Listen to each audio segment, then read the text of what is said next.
SAW, dia dah masuk Islam lama, dan bila mana dia tengok ada bala tentera nak serang Nabi SAW, Abbas hantar utusan untuk pergi jumpa Nabi dan beritahu secara detail tentang kelengkapan 3,000 orang kafir Mekah. Utusan Abbas hanya mengambil masa selama 4 hari untuk sampai ke Madinah. Perjalanan biasa Mekah Madinah berapa hari? 7 ke 8 hari. Utusan Abbas hanya mengambil masa selama 4 hari. Dia buat macam mana tak ada siapa pun tahu. Tapi yang penting dia sampai ke Madinah dalam 4 hari.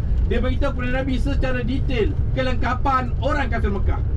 Bila mana Nabi dapat maklumat ini, Nabi SAW kumpulkan para sahabat dan Nabi mesyuarat. Nabi tanya kepada para sahabat, dekat mana kita nak sekat kemarahan orang kafir Mekah? Madinah bakal diserang. Sahabat yang semangat untuk berperang, orang mukminin, mereka kata, wahai Rasulullah, sebelum sempat orang kafir Mekah masuk ke kota Madinah, kita sekat mereka di Uhud. Adapun orang munafikin yang takut untuk berperang, yang suka untuk bermain, yang takut dengan Islam, yang menyamar sebagai Islam, mereka kata, wahai Rasulullah, kita sekat orang kafir Mekah di kawasan perkampungan Madinah. Sebab kita lebih arif, lebih tahu tentang selok belok kampung Madinah. Kalau ikut logik, apa yang orang munafikin beritahu lebih logik. Akan tetapi orang munafikin, dia nak berperang dekat kawasan kampung sebab apa? Kawasan kampung banyak lorong, jadi tidak boleh nampak siapa yang ada dan siapa yang tidak ada. Tujuan mereka supaya mereka dapat sembunyi dalam rumah mereka dan tidak keluar berperang. Jadi kata Nabi SAW, kita buat undi. Bila mana buat undi, ramai yang pilih untuk sekat kemarahan orang kafir Mekah di kaki Gunung Uhud. Pada hari Khamis, waktu malam, Nabi tidur, Allah mimpikan 3 benda kepada Nabi SAW. Yang pertama, pedang Nabi sumbing. Yang kedua, seekor lembu besar disembelih.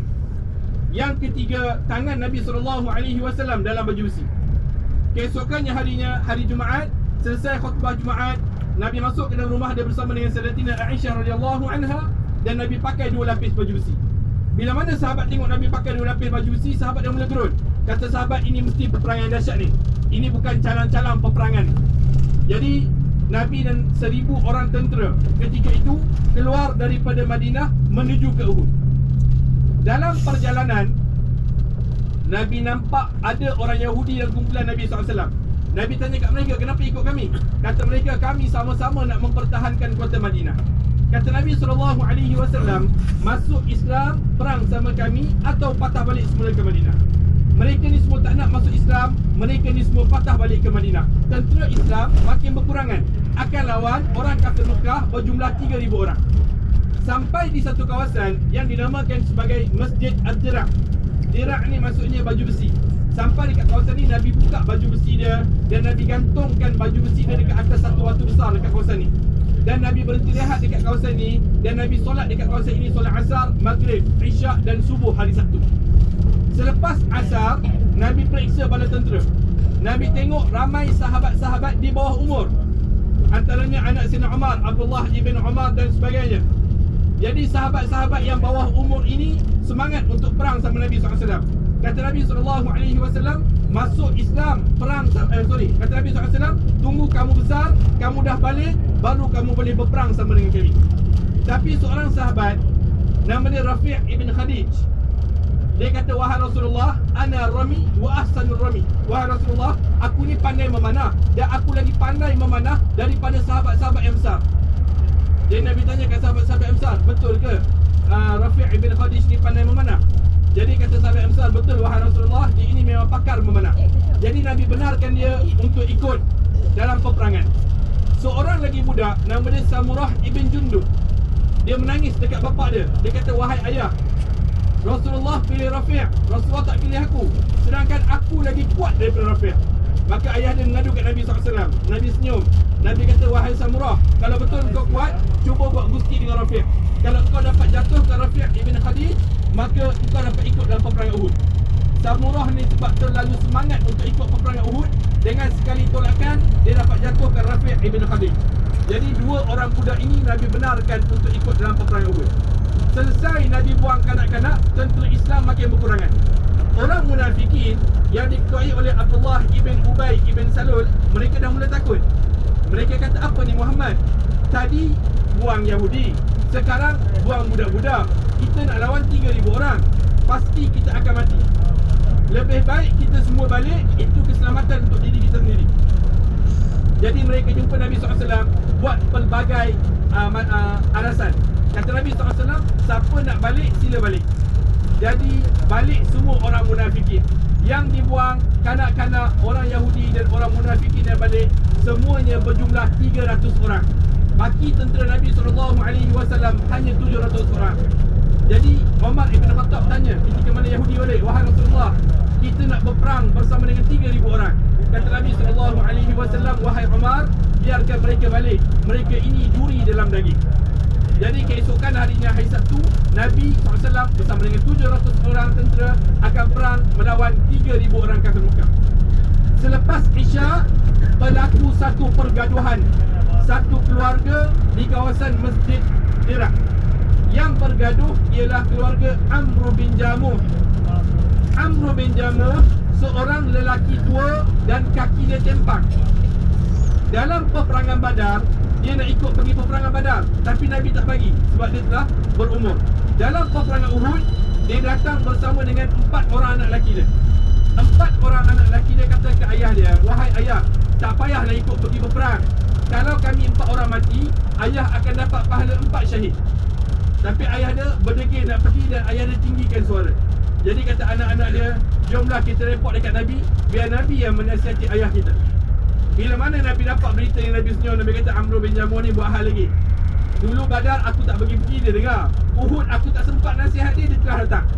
Jadi Nabi pun pergi jumpa Amr bin Jamuh untuk menasihati dia suruh balik dan rehat. Sampai sahaja Nabi depan Amr bin Jamuh, sebelum sempat Nabi kata apa-apa, Amr bin Jamuh tanya kat Nabi, wahai Rasulullah, esok aku nak pergi perang. Macam Nabi dah bagi, esok aku nak pergi perang. Kalau aku mati syahid, macam mana aku nak naik tangga syurga, kaki aku tempang sebelah? Nabi senyum. Nabi kata, wahai Amr bin Jamuh, dalam syurga semuanya sempurna. Jadi hint menunjukkan Nabi benarkan dia ikut dalam peperangan Uhud. Kemudian mereka bermalam dekat kawasan itu. Keesokan harinya, hari Sabtu selepas solat subuh, Nabi hantar spy pergi tengok dataran Uhud. Dan spy tu beritahu sahabat, beritahu bahawa orang kafir Mekah dah ramai dekat dataran Uhud. Kata salah seorang sahabat, wahai Rasulullah, kita tidak boleh jalan terus, kita kena buat lencongan ikut perkampungan Bani Harisah. Nanti saya akan tunjukkan mana kampung Bani Harisah. Kampung Bani Harisah, kampung Yahudi. Dan ketua kampung dia seorang Yahudi yang buta. Bila mana tentera Nabi SAW masuk dalam kampung dia, dia dengar bunyi kuda dan sebagainya. Dia tanya, siapa yang masuk kampung aku? Maka mereka kata, yang masuk kampung kau adalah tentera Muhammad. Maka dia pun ambil pasir nak baling dekat kumpulan tentera tersebut. Bila mana Umar tengok, Umar keluar senjata dia. Umar kata, ya Rasulullah, da'ni adrib unukum. Wahai Rasulullah, bagi aku penggal kepala dia ni. Kemudian kata Nabi kepada Umar, ya Umar, da'hu fa innahu a'mal qalb wa a'mal basar. Wahai Umar, biarkan lelaki ini, dia ini buta mata dan juga buta hati. Maka Nabi SAW melalui kawasan kampung Bani Harisah dan sampailah Nabi SAW di kaki gunung Uhud. Cerita seterusnya saya akan ceritakan bila mana kita sampai di dataran Uhud. Tuan-tuan, saya cerita ni semua boleh faham ke?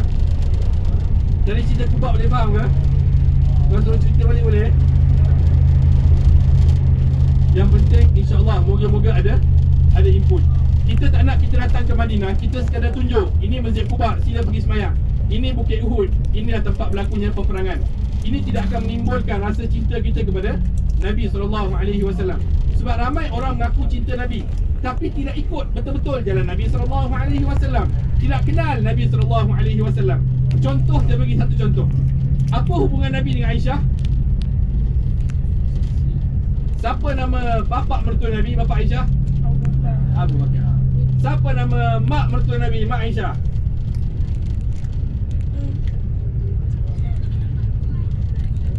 Siapa yang jawab? Siapa? Sauban? Tak dengar? Ummur Rumman. Betul. Mana minyak wangi tu? Pergi kat akak lah. Okey. Apa dia? Ada satu kotak lagi ya? Satu soalan lagi.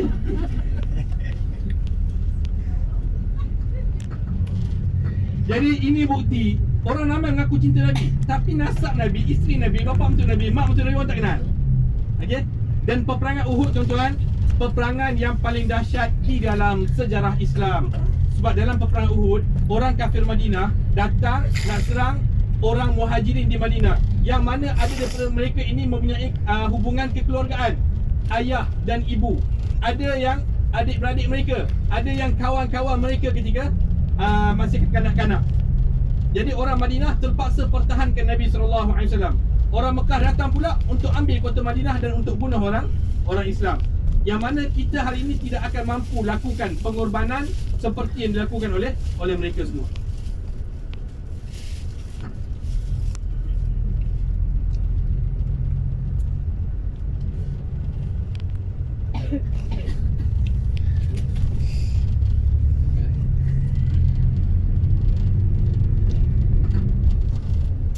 Okey, dekat Uhud ni banyak RNR, tempat melontar. Sampai nanti turun, kita jalan dulu, kita dengar dulu cerita Uhud, kemudian siapa nak melontar baru melontar. Okey?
Okey, kita sambung balik cerita daripada dalam bas tadi.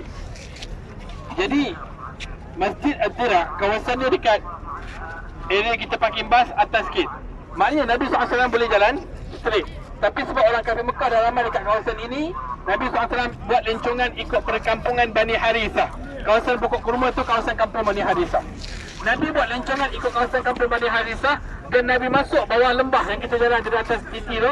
Nabi masuk bawah lembah dan Nabi SAW datang dekat kawasan yang kita ada sekarang, dan kemudian Nabi tetapkan 50 orang sahabat di atas Bukit Pemanah. Oh, ni bukit mana? Ni Bukit Pemanah. Dan kemudian kata Nabi SAW, jangan turun ke bawah walaupun kamu lihat mayat kami telah dimakan oleh burung-burung. Jangan turun ke bawah walaupun kamu lihat kami telah perolehi kemenangan. Maka berlakulah peperangan Uhud, pusingan yang pertama. Dalam pusingan yang pertama, bila mana orang kafir Mekah marah, sahabat daripada atas Bukit Pemanah mula attack. Dan ketika ini mati 22 orang kafir Mekah. Sikit ke banyak? Daripada 3,000, 22 mati? Sikit. Tapi orang kafir Mekah dah mula takut, dan mereka telah mula rancang untuk patah balik semula ke Mekah.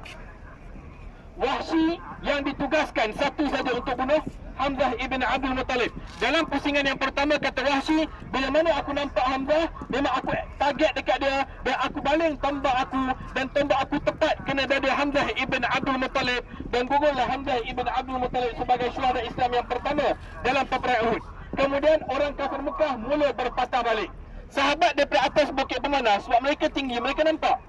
Jadi 40 orang sahabat daripada atas bukit pemanah turun ke bawah untuk ambil harta rampasan peperangan. Harta rampasan peperangan ni apa dia? Ghanimah tu bahasa Arab, bahasa Melayu harta rampasan peperangan. Pedang. Zaman dulu bila mana berperang, tentera musuh, tentera lawan, dia akan bawa emas dan berlian untuk rasuah kepada tentera satu lagi. Bila mana mereka lari, sempat tak nak tarik? Tak. Ini harta yang terbesar dalam peperangan. Jadi ini yang lagi besar daripada pedang, baju besi dan sebagainya. Jadi 40 orang sahabat turun ke bawah untuk ambil harta rampasan peperangan. Khalid ibn Al-Walid, Ikrimah ibn Abu Jahal, dua-dua ni belum Islam lagi. Bila mana mereka tengok orang Islam tengah kucak-kacir dengan harta rampasan peperangan, mereka datang dekat kawasan yang kita ada sekarang. Kata Khalid ibn Al-Walid, aku naik daripada atas bukit pemanah, daripada arah belakang, dan kemudian aku bunuh benteng umat Islam 10 orang sahabat di atas bukit pemanah. Ketika ini matilah benteng umat Islam yang paling kuat, dan mereka turun semula ke bawah, dan mereka panggil balik orang kafir Mekah datang dan serang Nabi SAW. Dan ketika ini berlakulah peperangan Uhud, pusingan yang kedua. Dalam pusingan kedua berlakulah peperangan yang sangat-sangat dahsyat, sebab orang Islam tidak dapat bersedia. Orang Islam tengah sibuk dengan harta rampasan peperangan. Mus'ab ibn Umar radhiyallahu an yang diutuskan oleh Nabi SAW untuk pegang panji peperangan. Kalau panji jatuh, Islam akan terkeluar dalam peperangan. Datang orang kafir Mekah, potong tangan kanan dia pegang panji peperangan dengan tangan kiri. Datang orang kafir Mekah, potong tangan kiri dia peluk panji peperangan dengan sisi tangan yang ada.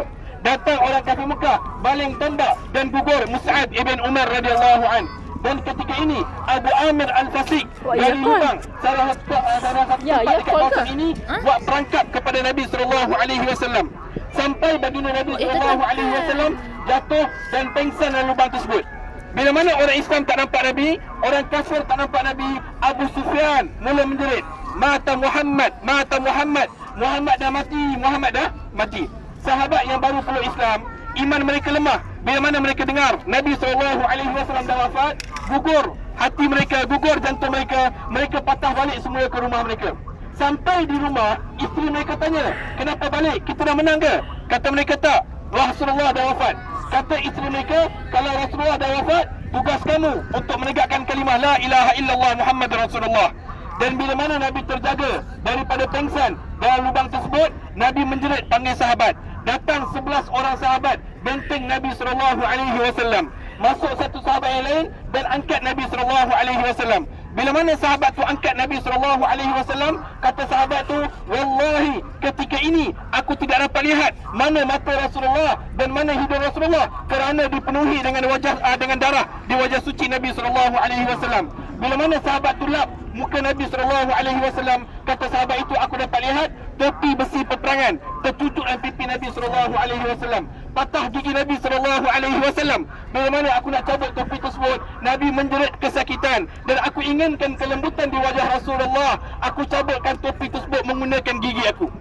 Sehingga selesai aku cabut topi tersebut, terkeluar semua gigi aku, dan aku lihat banyak besi-besi yang melekat di wajah Nabi SAW. Setiap besi tersebut aku keluarkan menggunakan bibir aku sehingga terbelah dua bibir aku. Dan kemudian 11 orang yang benteng Nabi SAW, tidak ada seorang pun yang masih hidup. Semua telah dibunuh oleh orang kafir Mekah. Dan ketika ini kata Nabi SAW, wallahi pada hari Uhud aku lihat Nusaybah melayang bersama pedangnya ke kiri dan ke kanan untuk mempertahankan nyawaku. Nusaybah ni siapa? Nusaybah ni nurse dan peperangan Uhud. Dia tengok dah tak ada siapa nak mempertahankan nyawa Nabi SAW. Dia ambil senjata dia hanya hayunkan depan Nabi SAW untuk halang anak panah kena dekat badan Nabi SAW. Dan di badan Nusaybah lebih daripada 80 kesan tikaman, dan Nusaybah tidak gugur dalam peperangan Uhud. Dan kemudian Nabi ajak semua sahabat untuk lari dan berlindung di kaki gunung Uhud. Bila mana orang kafir Mekah tak dapat jumpa Nabi SAW, mereka keluar kat kawasan ini, mereka merobekkan 70 syuhada Islam. dan kemudian mereka mula berpatah balik semula ke Mekah. Bila mana mereka berpatah balik, Nabi keluar dari lereng Gunung Uhud dan Nabi mula kumpul kawan syuhada Islam. Antara syuhada yang mula-mula Nabi nampak ialah pakcik dia.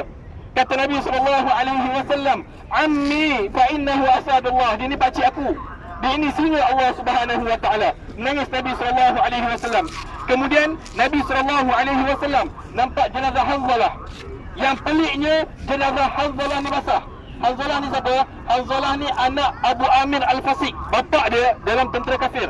Bapak dia tadi yang gali lubang sampai Nabi terjatuh. Anak dia dalam tentera Nabi SAW. Dan sekarang mayat Hanzalah basah. Nabi kata panggil isteri Hanzalah datang. Bila mana isteri Hanzalah datang, kata isteri Hanzalah, "Ya Rasulullah, abshiri bil khair." Wahai Rasulullah, aku ingin habarkan berita gembira kepada engkau. Kemudian kata kata isteri Hanzalah kepada Nabi SAW, "Wahai Rasulullah, sesungguhnya suami aku ini lebih mencintai engkau daripada aku." Nabi tanya kenapa? Kata isteri Hanzalah, "Ya Rasulullah, kami ini baru berkahwin. Ketika mana semboyan peperangan berbunyi, kami sedang bersama. Hanzalah lari tinggalkan aku atas katil untuk ikut engkau sama-sama berperang." Kata Nabi, "Hanzalah dalam syurga. Mayat dia tadi dimandikan oleh para malaikat." Kemudian Nabi nampak 3 sekeluarga yang gugur dalam peperangan Uhud. Maka Nabi utuskan tentera untuk pergi jumpa waris dia. Bila mana tentera ni ketuk pintu, keluar seorang perempuan tua. Dan bila mana perempuan tua ni tengok yang datang adalah tentera, maka perempuan tua ni tanya, "Kaifa Rasulullah?" Rasulullah macam mana? Padahal dia datang berita tentang kematian ahli keluarga dia. Maka kata lelaki ini, "Wahai ibu, adik lelaki ibu telah gugur dalam peperangan Uhud." Perempuan ni tinggikan suara dia, "Kaifa Rasulullah?" Tapi Rasulullah macam mana? Lelaki ni kata lagi, "Wahai ibu, anak lelaki ibu pun telah gugur dalam peperangan Uhud." Perempuan ni tengking lelaki ni, "Kaifa Rasulullah?" Tapi Rasulullah macam mana? Hati dia tak tenang. Hanya nak tahu keadaan Nabi SAW. Lelaki ni kata lagi, "Wahai ibu, suami ibu pun telah gugur dalam peperangan Uhud." Perempuan ni tengking lelaki ni, "Kaifa Rasulullah? Uwarrini Rasulullah." Macam mana keadaan Rasulullah? Tolonglah bawa aku bertemu dengan Rasulullah. Perempuan ni ikut lelaki ni sampai dekat kawasan ini. Dia tengok Nabi luka, dia menangis dan dia ubati muka dekat luka Nabi SAW. Dan dia kata kepada Nabi SAW, "Wallahi ya Rasulullah, zahabal huzn." Demi Allah ya Rasulullah, telah hilang segala kesedihan aku bila mana aku lihat engkau tak ada apa-apa. Baru dia pergi menziarahi jenazah adik, anak dan juga suami dia. Kemudian Nabi SAW panggil semua sahabat. Bila mana Nabi nampak jenazah Amr bin Jamuh. Siapa dia Amr bin Jamuh? Siapa Amr bin Jamuh? Amr bin Jamuh seorang lelaki tua kaki tempang. Nabi dongakkan kepala dia di langit dan kata Nabi SAW, "Wallahi, sekarang aku sedang melihat Amr bin Jamuh sedang mendaki tangga syurga dengan kaki dia yang sempurna." Kemudian Nabi cari Anas bin Nadir, tak jumpa. Dalam tentera yang hidup tidak ada, dalam tentera yang wafat pun tidak ada. Maka Nabi panggil ahli keluarga Anas datang. Maka mereka buat pencarian. Tiba-tiba kakak atau adik perempuan Anas bin Nadir angkat satu ibu jari kaki. Dia kata, "Ya Rasulullah, ini ibu jari kaki abang aku Anas bin Nadir." Nabi tanya kat sahabat, "Kenapa jadi macam ni?" Kata sahabat, "Wahai Rasulullah, Anas tak dapat ikut peperangan Badar. Dan dia kata kepada kami, tengoklah apa aku akan lakukan kalau aku dapat ikut peperangan seterusnya bersama dengan Nabi SAW. Dan kami tengok, wahai Rasulullah, dia masuk tengah-tengah orang kafir Mekah. Dia dapat bunuh ramai orang kafir Mekah. Dan orang kafir Mekah cincang mayat dia, wahai Rasulullah." Ini yang terjadi kepada Anas bin Nadir. Kemudian Nabi tengok jenazah Abdullah ibn Jahash. Tapi yang pelik, hidung dia dipotong, telinga dia dipotong. Nabi tanya, "Kenapa jadi macam ni?" Kata Sa'ad ibn Mu'az, "Wahai Rasulullah, semalam di Masjid Ad-Dira' Abdullah ibn Jahash jumpa aku. Dan dia kata kepada aku, jom kita saling doakan untuk diri kita sendiri. Aku doakan untuk aku, engkau aminkan. Engkau doakan untuk engkau, aku aminkan." Maka kata Sa'ad, "Aku mula doakan untuk diri aku.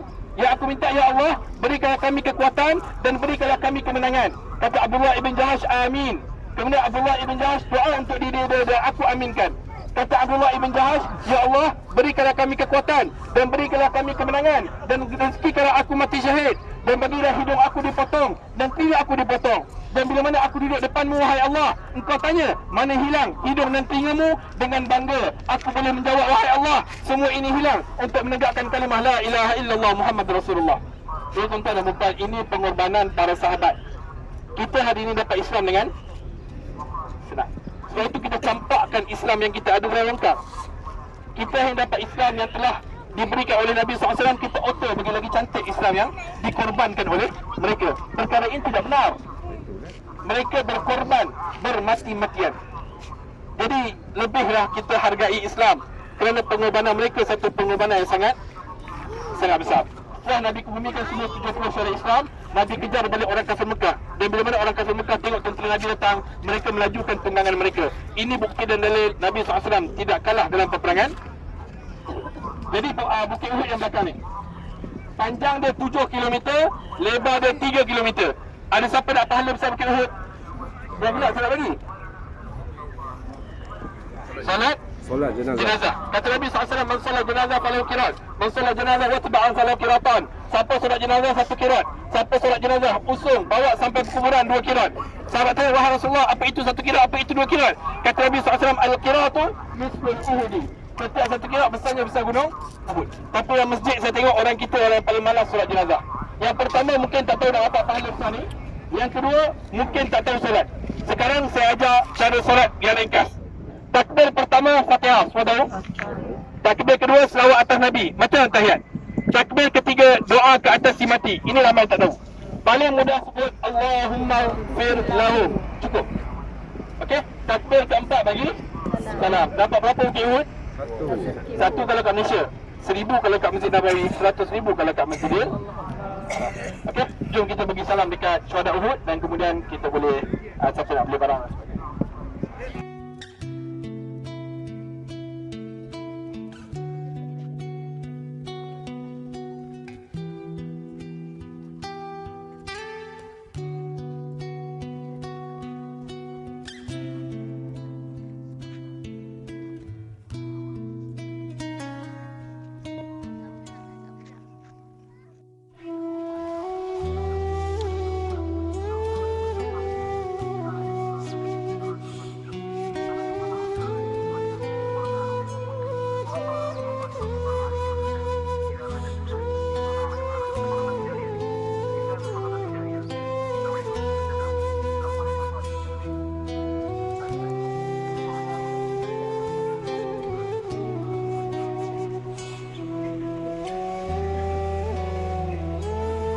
Peperangan Uhud tahun ke-53 Hijrah berlaku banjir besar kat kawasan ni.